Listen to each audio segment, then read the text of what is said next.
Welcome to the Embodied Liberation Lounge. Lola Darling here, your guide through the intimate journey of self-liberation and embodied reclamation. Pour your favorite elixir, take a deep, cleansing, grounding breath,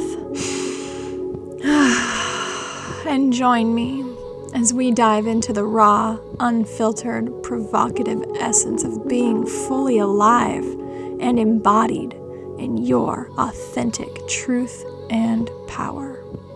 This is where we celebrate the untamed, where your spirit roars. It's time to break free. I'm Lola Darling. You're in the Embodied Liberation Lounge, and this is your invitation to revel in the provocative dance of becoming fully alive to the truth of who you are. Let's get to it, shall we?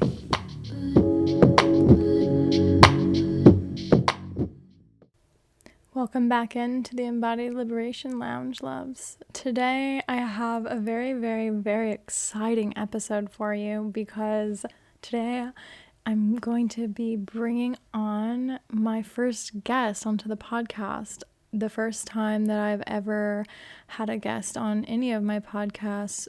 And for me, this was a very empowering conversation and step forward through my fears or discomfort, really, because it's so foreign to bring another powerful, potent woman and soul onto the show to have conversations with me, and so that you guys can hear our conversation.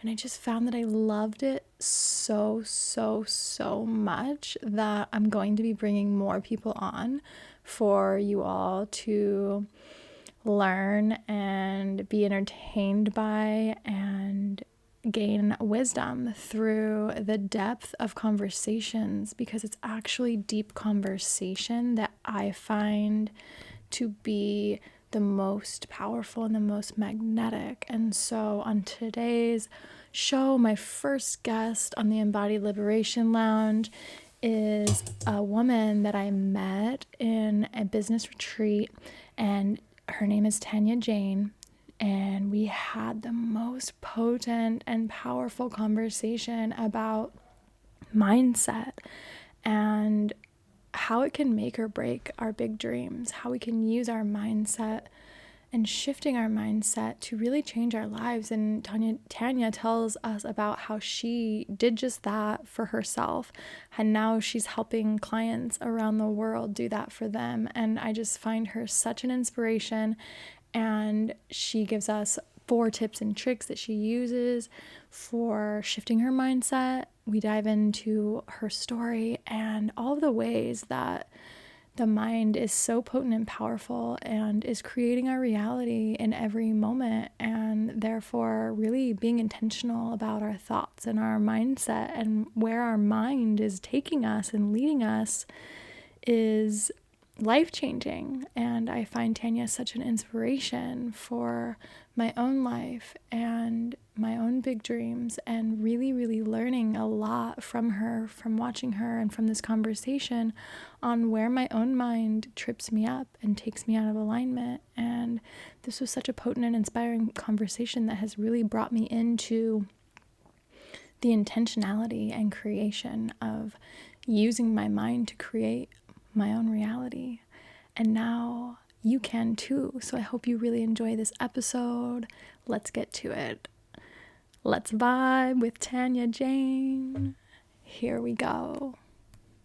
Yay. So welcome to the Embodied Liberation Lounge. Today we have Tanya Jane. She's a badass mindset coach that I met at a business retreat over the summer, and I'm super excited to have her on this show today to talk about all things mindset and how she went from a dancer to bringing herself as the big dreamer that she is to the mindset coaching world, and all things big dreams and mastering your goals. So welcome to the show, Tanya. So glad to have you. Oh my gosh, I'm so happy to be here, and I love the name. Put me on the lounge. Yes. So into it. Welcome to the lounge. Such a vibe.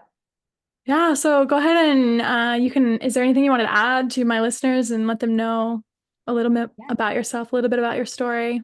Yeah, so I originally grew up in Sydney, Australia, and I grew up training in dance. I started dancing when I was really, really young, 5 years old. Started dancing, and I was really young when I started to actually even take it seriously and started to compete. And it pretty quickly just became like my existence, my identity. It was who I was. I've always been Tanya the dancer. Like it just was very much like ingrained in my identity. And I was good at it. Like I was working a lot as a kid in Australia, and my dream was always to come to LA. It was like such a non-negotiable for me. And now that I do mindset and dive into the world of manifestation, it's so fascinating to look back on that younger version of me who was like 13 being like, I'm manifesting this. And the principles that I teach now and the principles that I understand now, we do them naturally, like as a kid, I was doing it. And so I was dreaming of LA, going to school, being like boring. I just want to go to LA. I want to dance with the biggest artists in the world. Like I was just like so up in the clouds, which was like the best thing ever.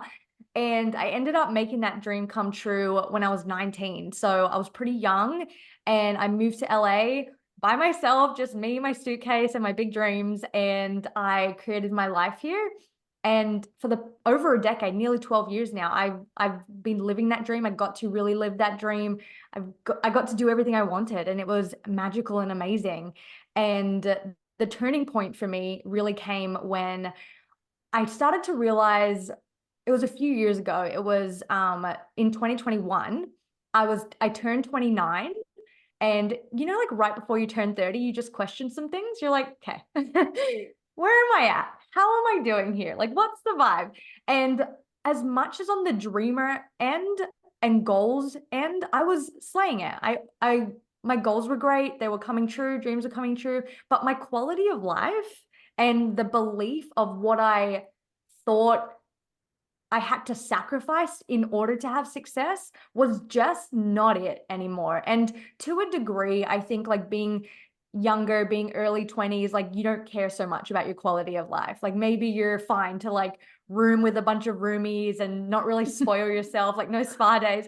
But as you start getting older, you start to be like, that's not it anymore. I want more self-love. I want more self-care. I want to feel good in my body and not just when a dream's coming true, So this led me to really start diving into mindset, because I just was like, the story and the beliefs that I have right now, I know aren't serving me, but I don't know how to change them.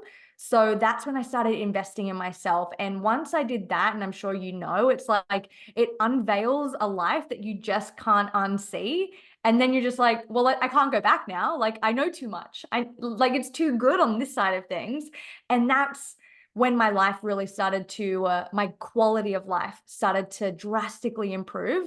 The goals and dreams were always coming in, but then I started to make way more money, keep way more money. My quality of life enhanced. I was going on vacations. I got a Mercedes. Like I was like Yeah. elevating my life. And once I did, Lola, I was just like, the mindset beliefs that I implemented into my own life that created those results, I was like, I'm shouting them from the rooftops. Like I need to tell everyone. Everyone needs to know. Like you can change your life through your thoughts. And that's how I shifted from dancing into mindset coaching.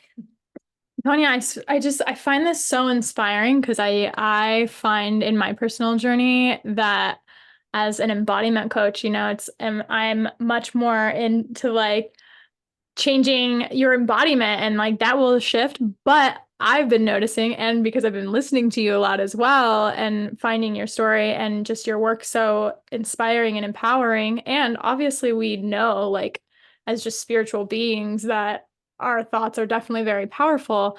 But I've never put in a lot of like stock into the mindset side of things. And then hearing your story and hearing you speak about your story, like, it just makes me want that much more of it.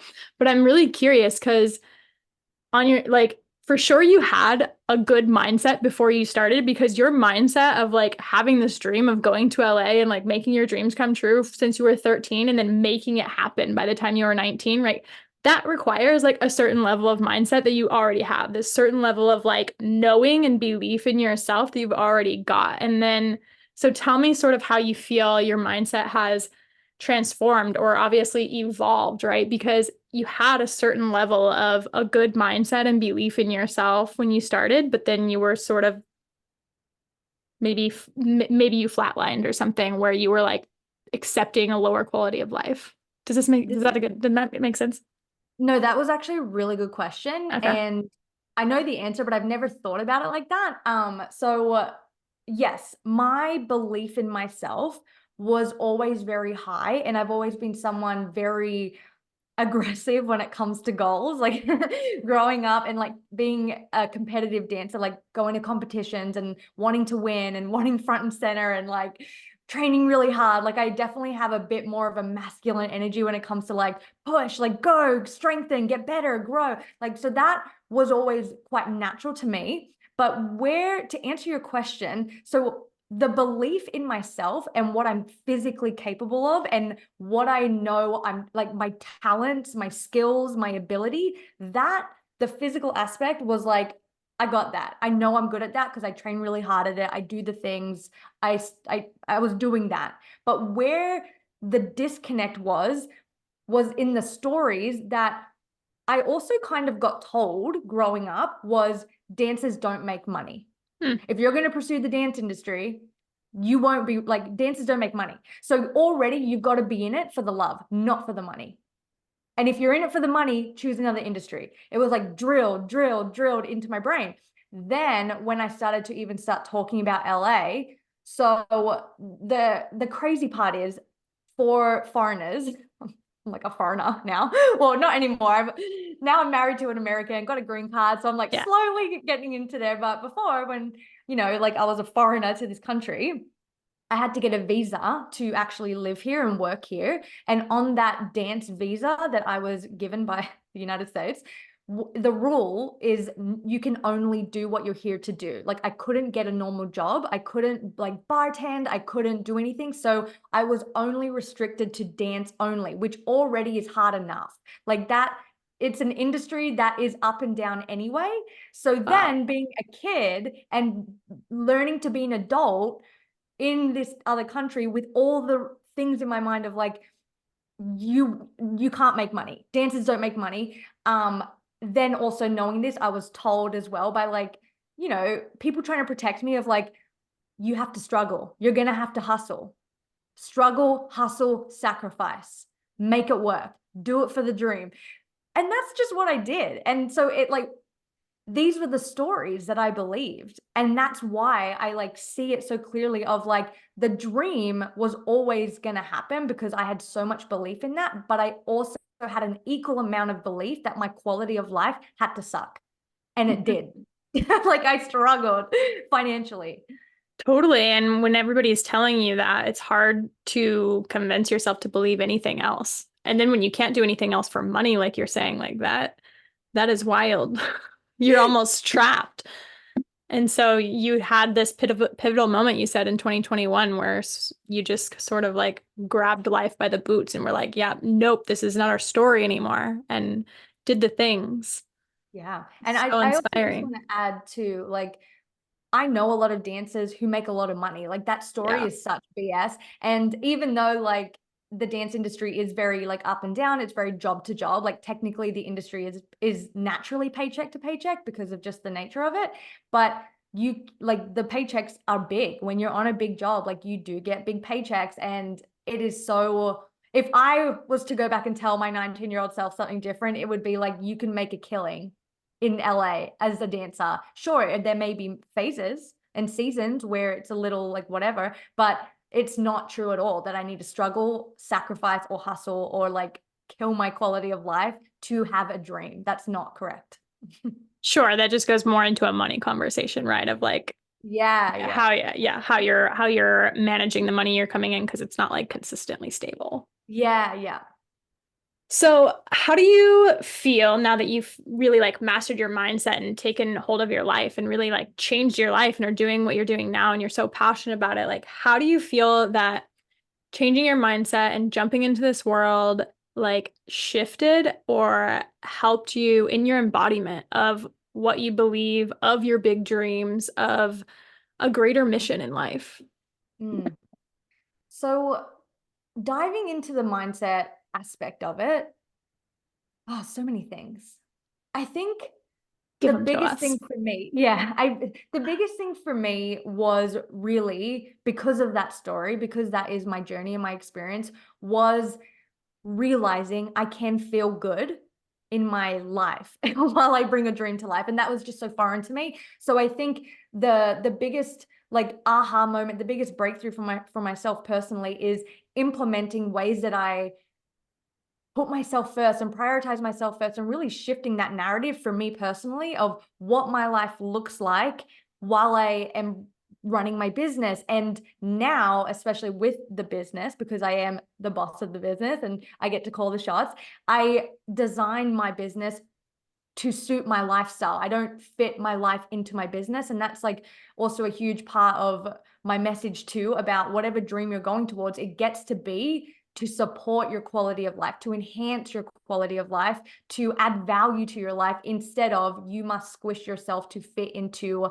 a society restriction around what your industry is or what it's telling you to do. You get to create your career or your industry, or view your industry in a way that can actually support and add value and fuel your quality of life. So I'm not exactly sure if that answered your question, but that was like my biggest aha moment. Yeah, well, and it also like ties in and brings in that, like, of course, this is your biggest aha moment, right? Because you had all of these outsiders telling you what to believe about your industry and your story with dancing. And then it's like, nope, squashing that and how it can translate to every other industry and business and way of living, because the stories that we allow other people to tell us really affect everything about the way that we're living and the way that we're carrying out our life. Do you feel like when you shifted your mindset and really started believing in like going into business and deciding to be a coach and go in that trajectory with your life, how did your health and your body change when you changed your mind? Did it change? In what way are you referring to? Like in like how I feel in my body? How you feel in your body, like your level of connection to your body, even like your health or your gut health or your mental health. Hmm.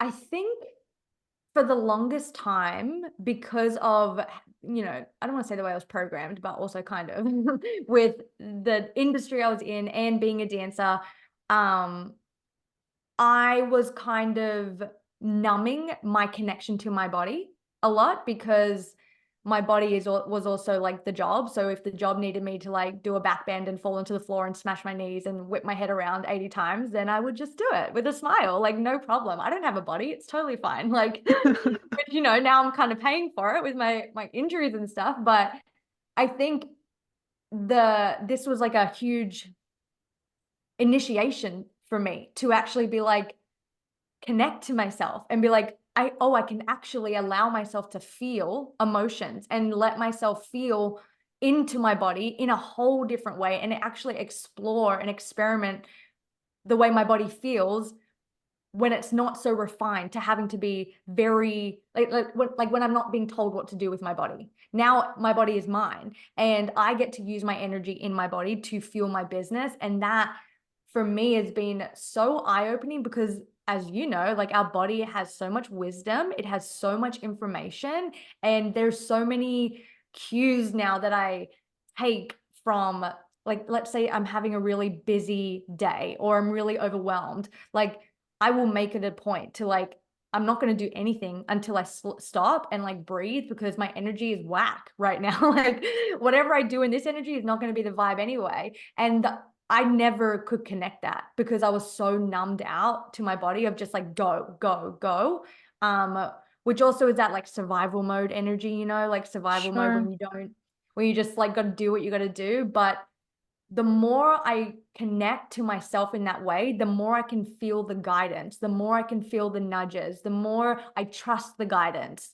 And that really wasn't the way I moved before. So that has been a really new experience for me. That has been mind-blowing too. It's so beautiful. It's almost like going into this world of like when you shifted your mind and went into the mindset world, it opened the door back into your body. And you're Totally. like, oh, there you are. Hey, welcome back. Welcome back Yeah. to me, right? Oh, I love this. Oh, this is so fun. So, kind of switching gears a little bit, I'm really like one of the questions I have for you on mindset is like, how long, it's kind of a two-part question, so bear with me, but there's on the one hand, it feels like when you're going to change your mind, there's this level of like control almost that you have to have, or like acute awareness and presence of like what you're thinking, right? And then being able to like shift that thought if like the old thought pattern comes up. So there's that side of it of like the control and how like that can sometimes make us like feel like we're not living in our truth or not being authentic. And the second part of that is like once you go on that trajectory of you're like changing it, how long does it take for the new mindset to really like set in and take root and like you start seeing shifts from it? I think that like the audience would love to know, right? It's like, and for sure there's no like set formula of like, oh, you do this for 3 weeks and for sure everything's going to change about your life. But like in your experience, what do you think is like an average sort of practice to keep in mind when you're working on installing a new mindset? I love this so much. Such my jam. So I have been preaching this statement that I've been saying nonstop lately, which is I'm like on this mission to normalize the big dreamers lifestyle, because everything you're explaining is such a normal part of the process of creating a new reality, upgrading your reality, taking your life to the next level, doing something you've never done before, bringing your dream to life. Like all of this lives under the same umbrella. And to actually succeed at that and to actually take your life to the next level is going to require you to stretch, be uncomfortable, have the awareness around your old beliefs, your old thoughts, shift them, and do all this mindset work and energetic work. But where I think a lot of people, well, not I think, where I know a lot of people get like stuck or feel weird or feel like it's hard or not sure what's going on is when they realize like they're scared and it's the unknown. And then what, like, are they even on the right track? Am I even doing this right? And they haven't seen results yet. So how long do I do this for before I see a result? And this is a very normal part of the process. And I've been also preaching this book title. I haven't actually even read the book, but the title is so genius. And I keep talking about it because it said the common path to the uncommon success. And this, what you're talking about, like letting there be time that you feel uncomfortable, where you're actively rewriting your story, actively changing your beliefs, and it feels weird, and you're like kind of taking 1 step forward, 3 steps back, 5 steps forward, 2 steps back, and you're like in this real-time energetic shift of identity. It feels funky AF. Like it just feels funky, but it is the common path to creating uncommon success. So the first aspect of this answer is there is an uncomfort that we all have to move through when we start to take our life from one phase to the next or one level to the next. And that isn't necessarily easy to do, but it is very normal. Like the fears, the doubts, the limiting beliefs, all of this stuff that you're going to feel, that you're going to come up against, isn't a sign to stop. It is a sign that you're actually right on track. So the more you can lean in instead of lean out, the better. And the awareness, so to actually answer your question, the awareness around that concept of what is actually going on right now is how I feel is why I feel like I can navigate this time, that uncomfort, quicker than maybe the average person and my clients, because I don't make it mean anything bad. I know what's going on. I know that I'm very clear that I'm taking my life to the next level. The desire is strong to do that. The vision is strong to do that. I'm also, the first thing I do whenever I'm manifesting something new is make sure I have like an emotional connection to what it would feel like there, because that to me is my like that's the goalpost, like that's the North Star. It's like guiding me there. So when that's locked in, when I'm like, oh, I already know what it's going to feel like to have it, I hold that for dear life, because when you're about to weather the storm of like the unraveling of who you've been, the old beliefs. But if you can get through that, which is my whole thing of normalizing it. It's normal. It's okay. What you're feeling is totally fine. It makes total sense. it won't be long until you get to the other side.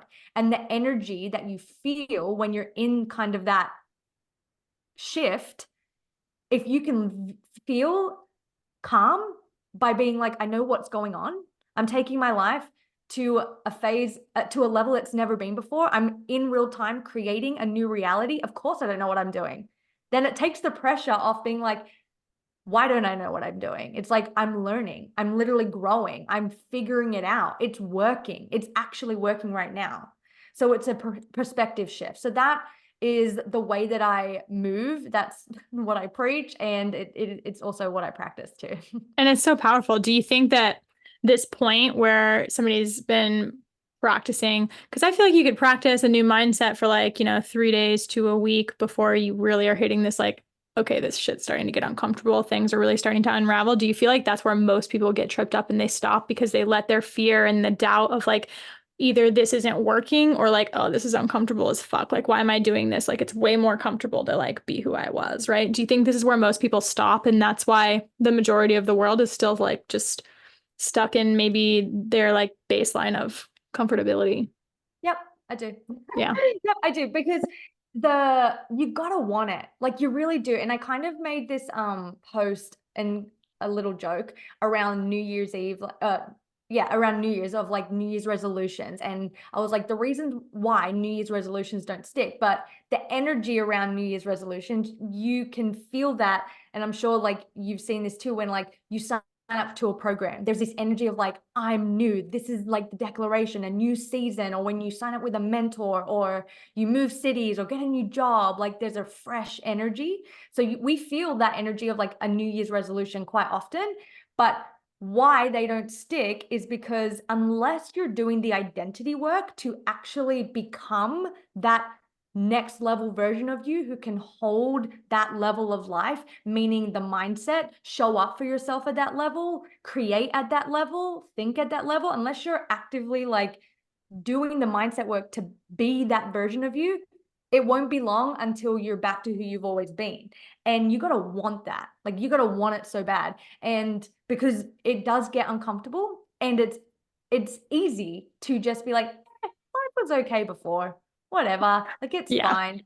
And We were doing fine. We'll get there. yeah, exactly. And I made the joke of like, around New Year's resolutions, like slapping on some gym clothes isn't enough, because under the gym clothes, you're still thinking the same, you're acting the same, your daily routines are the same. That's what needs to change. Then add all the gym clothes you want, like add all the cute external stuff that you want, but the inside has to change to actually create the external change. And the longer you can commit to that, the quicker you're going to see results. Amen. I would agree.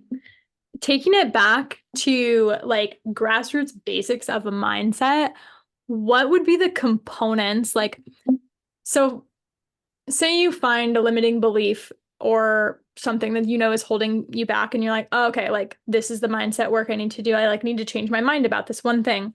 What components does one need to look at to install, basically, if they're like, okay, this is my old belief, and now I know I need to walk the trajectory of like create of a new mindset. So I'm gonna like walk this path to this new mindset. Like, what are the components somebody would need to like list out, right? The Virgo in me is like, I need a list. Yeah. But like that one would need to like look at of they're like, okay, this is the old belief, and like now these are the components that I need for like my new mindset moving forward. I love this. And I have steps for you exactly like you're listing. So this I talk about a lot in my containers, like almost all the time. Like when someone's like, oh, this is going on, and I'm like, all right, here, you know the steps. I'm going to tell you the same steps that I told so-and-so last week, but here they are again. And so before we even get into the steps, like the awareness is key. And what you just said is like, you would already have the awareness of like, I don't like this. I don't like that, or I don't like this result, or I don't like the way I feel. So the awareness is always like the umbrella, like the first thing, the base of like, until you have the awareness that you actually aren't enjoying that story anymore, you want to change something, this isn't serving you, you don't like how you feel, and you have the awareness, then these steps can come into play. But the Yeah, the first awareness has to open the door.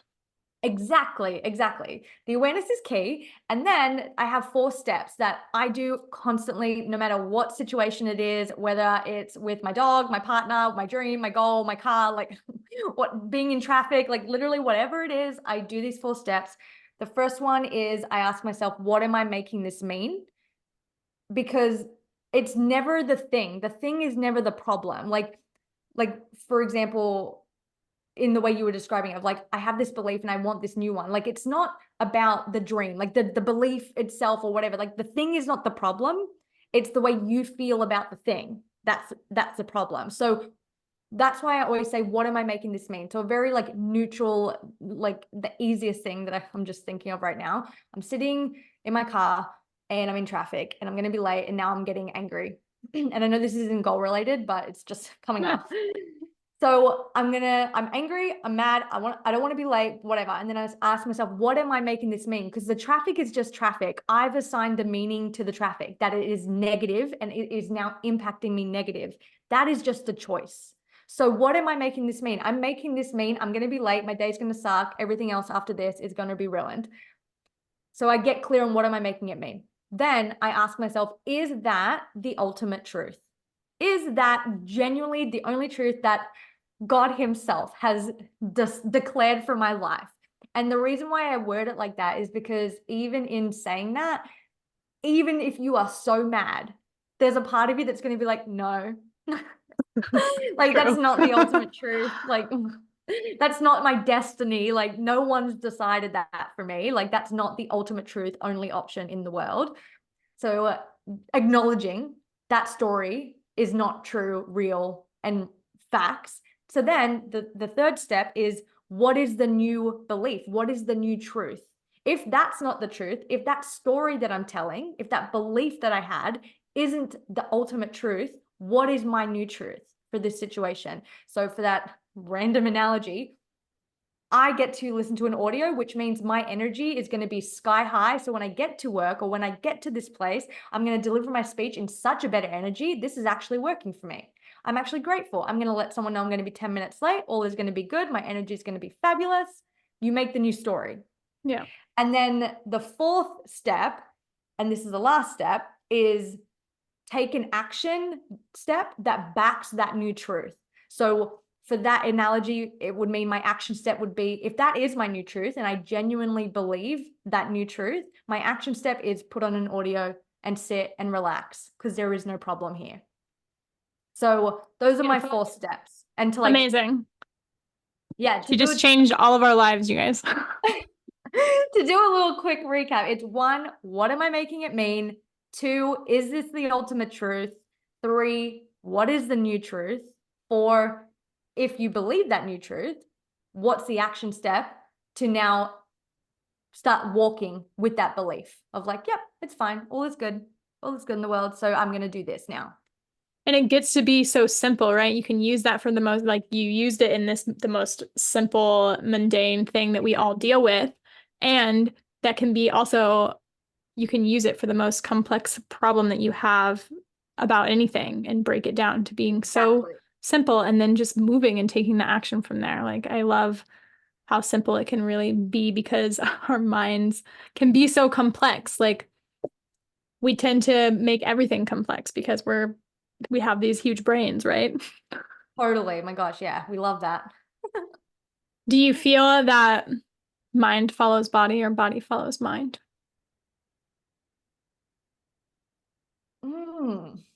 Never thought about this. Okay. Mind follows body. Oh gosh. I'm stumped on this one. This is kind of like the chicken before the egg conversation for me now. Yeah, I thought so. Well, as a mindset coach, I just wanted to throw that at you, right? Because like I have my opinions, but I was just like, no opinion gets to be set in stone. So it's like, what is your experience in your body and your mind as you're like working deeply with your mind, right? And seeing how changing your mind can change your life. What if I guess where does listening to the body come into your mindset work? Because you said we talked about earlier, right? Like how going into this mindset journey for yourself sort of opened that door into like you reconnecting with your body. Yeah. So now you're able to give yourself the space to feel what you're feeling, listen to your emotions, like attune to your energy and see what's going on.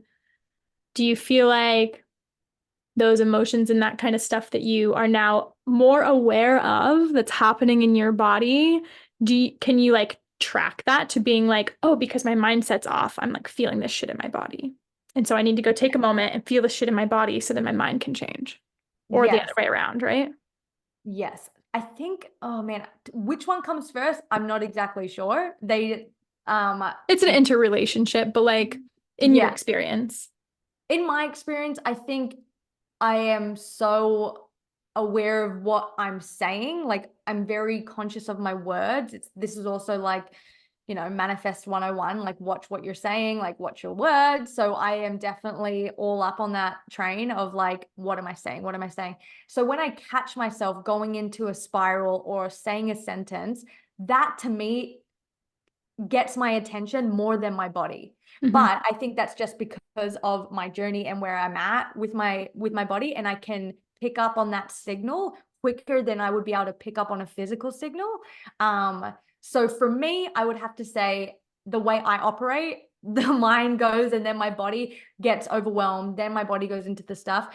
And then I also, the way I calm myself is through my mind, like change my words, change my thoughts. And then that puts my body into a calmer state. But now that you're saying this, I think it's like, it's so interesting because I know you're probably the exact opposite. So it's like how you connect with yourself. And I think this is the beautiful thing of self-development and just this work is there is no right or wrong, and everyone connects through a completely unique channel.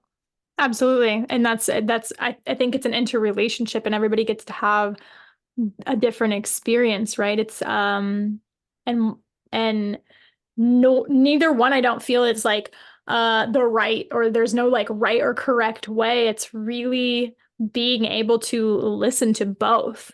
Like, are you being aware of and like watching your mind and listening to your body?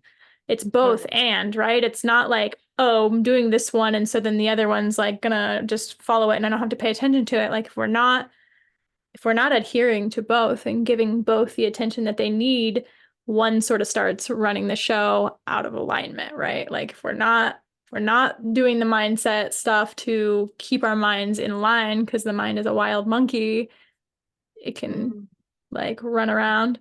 And then you bring it like in the body and the body does the same, right? If you're not giving your body attention, it's like, I'm gonna have disease now.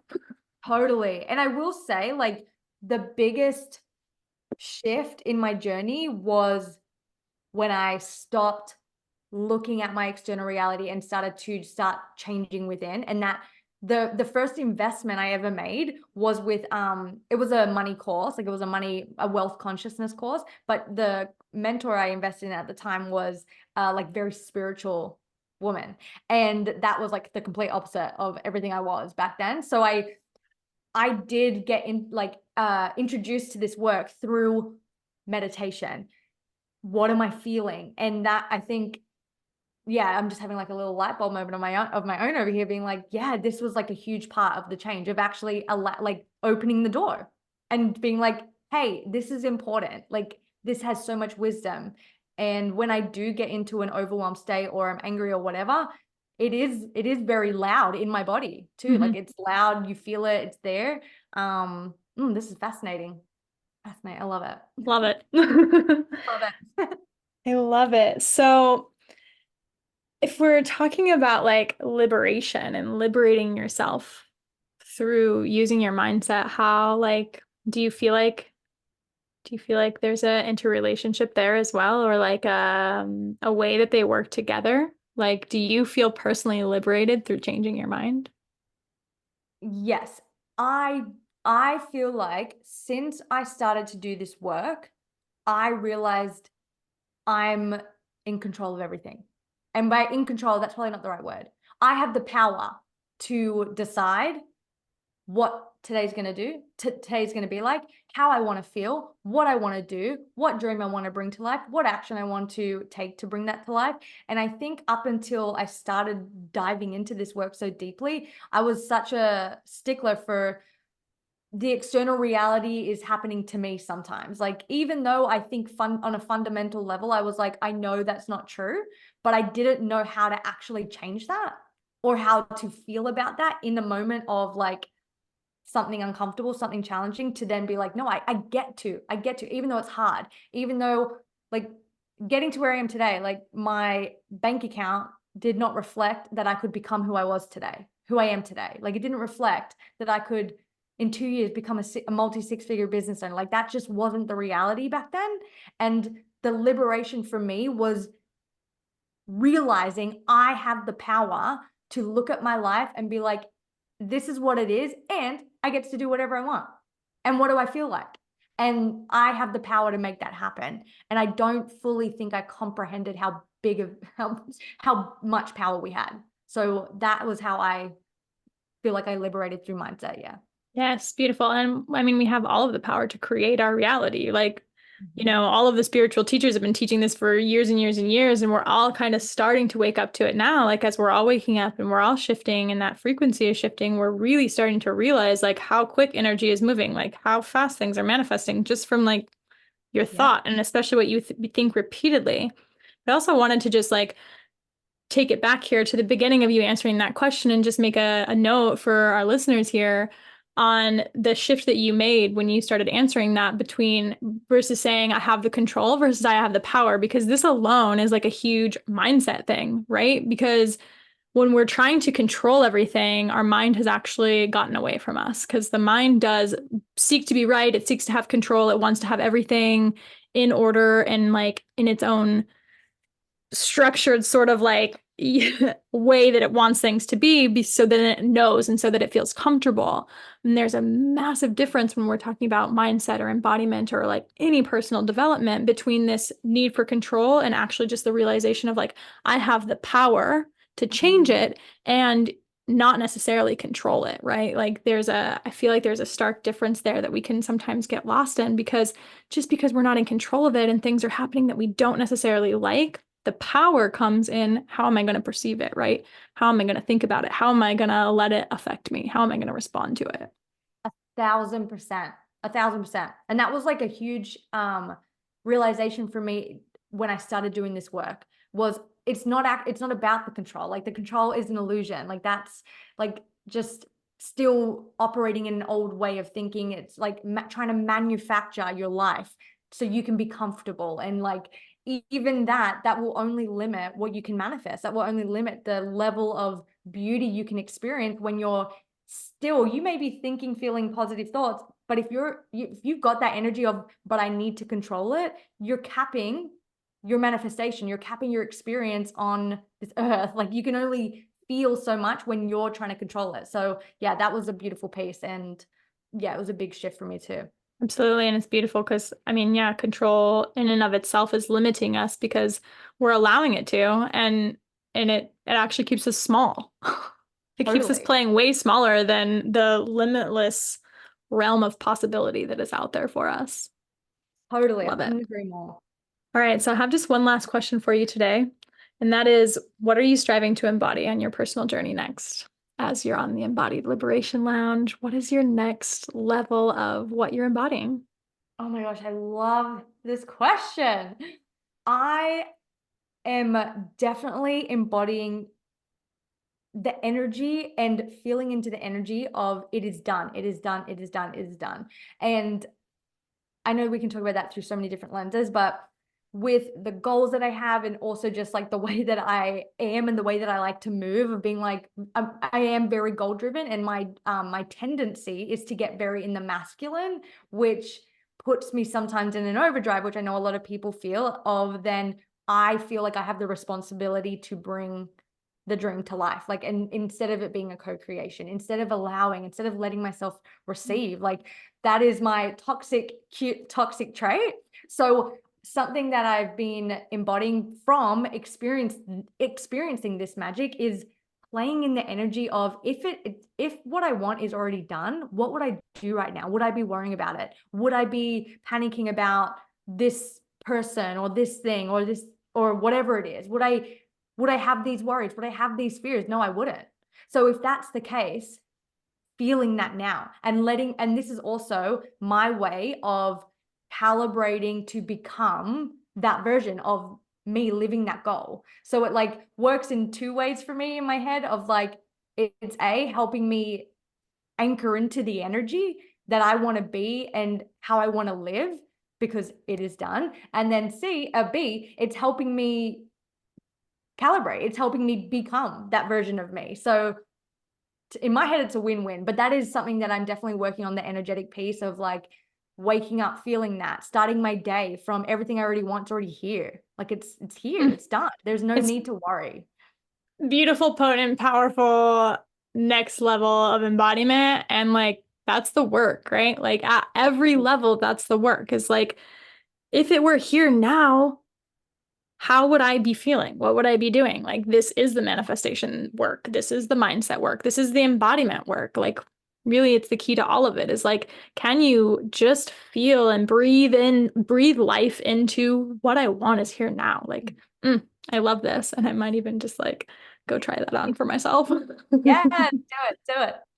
So Tanya, thank you so much for joining me today in the Embodied Liberation Lounge. And please tell my audience, tell our listeners where they can find you, how they can reach out to you, what you've got going on right now, if you've got any offers you'd like to make an offer. Yeah, thank you so much for having me. Love the lounge. Such a vibey lounge. I hang out the most on Instagram. My handle is at the Tanya Jane. And right now I actually have a few free masterclasses that you can literally download right now, start diving into the mindset, the energetics to bring your biggest dreams to life. And if you want the links for those, you can just send me a DM and I'll give you those links and you can start diving into some fun mindset hacks, manifestation tips to help you just create some magic in your life. Yes, and they're amazing. I recommend checking them out. Thanks for being with us today. Thanks. Bye. Bye. Romantic and rebellious ones, thank you for sipping from the provocative cup inside the Embodied Liberation Lounge. This is Lola Darling, and you can connect with me over on Instagram at @TheLolaDarling_. And if you enjoyed this podcast, please share it and don't forget to subscribe so that you always have a first-class seat in the Embodied Liberation Lounge. Stay untamed, fancy, and free. But before you go, remember this.